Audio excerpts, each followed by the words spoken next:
Bonjour à toutes et tous et bienvenue dans cette capsule vidéo qui présente le cours que je donnerai, si tout va bien, à partir d'octobre 2021 à l'UDA. Il s'agit du cinéma d'animation à la lumière des neurosciences. Alors, le cinéma d'animation est un domaine assez méprisé, peu connu, considéré comme un cinéma pour enfants, alors qu'en fait, il s'agit d'un art graphique total qui intègre forme, couleur, espace, musique pour vous faire partager des émotions. Et c'est une recherche qui ne date pas d'hier puisqu'elle prend sa naissance déjà dans l'Antiquité, donc pensez à la caverne de Platon, mais surtout elle va se développer à partir du XVIIe siècle. Alors, petit rappel donc quelques découverte du XVIIe siècle. Il s'agit de la lanterne magique qui a été développée par Kircher. Nous avons ensuite des dessins animés de Huygens au XVIIe siècle. Vous avez ensuite des plaques, superposition de plaques dessinées, gravées en couleur qui donnent l'impression de mouvement. C'est la lanterne magique. Le fantascope, c'est Robertson, un liégeois, qui va donner naissance à ce trucage pour salle de théâtre.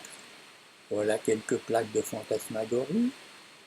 Vous avez ensuite le fantascope de Platon, le folioscope, avec les petites médailles qui tournent. Le théâtre optique, c'est l'ancêtre du cinéma, ce sont des images, des films qui passent par des effets de miroir, de lumière, de caméra et qui vous donnent une pantomime lumineuse animée qui on appelle le théâtre optique d'Émile Reynaud.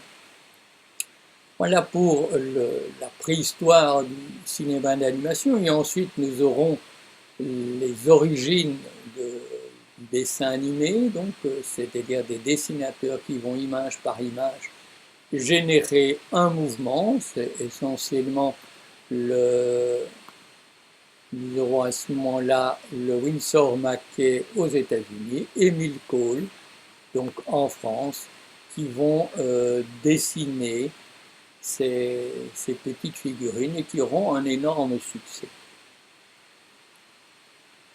Vous aurez ensuite l'utilisation, donc bien sûr dans la propagande, toujours Winsor McCay va créer un film en dessin animé, le Lusitania, pour justifier l'entrée en guerre des États-Unis, donc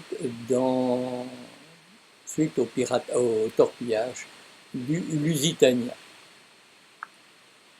Et ensuite, bien sûr, les caricatures d'Hitler dans les années 42, d'un côté à gauche Tex Avery et l'autre le Walt Disney. Donc ils vont collaborer avec l'armée américaine pour soutenir l'effort de guerre. Nous verrons aussi l'intervention de l'art et du dessin animé. Donc voilà, c'est surtout les Allemands de Oskar Fischinger, Reutemann, qui vont dans les années 20 créer un art abstrait animé qui va inspirer Walt Disney dans certaines de ses compositions de Fantasia. Donc Fischinger va collaborer à la création de Fantasia. Également collaboration d'artistes et d'auteurs de dessins animés, c'est Destino entre Dali et Walt Disney qui va donner naissance, mais il faudra attendre les années 2000 pour la projection de ce dessin animé. Utilisation aussi, comme vous le voyez, dans la publicité, entre autres la vache qui rit, dans les clips vidéo, ici Yellow Submarine des Beatles, et animation et réalité virtuelle. Là, on intègre l'espace et on utilise les casques à réalité virtuelle pour créer cette impression de troisième dimension. Donc ces différents aspects créatifs de la bande dessinée, du dessin animé sera encadré par des notions de neurosciences et nous utiliserons entre autres le livre de Nakache, Le cinéma intérieur, qui est sorti en octobre 2020 et qui considère que notre perception est une création, un peu comme le cinéma, sur base de stimuli, de figures non animées, mais que nous animons par nos neurones.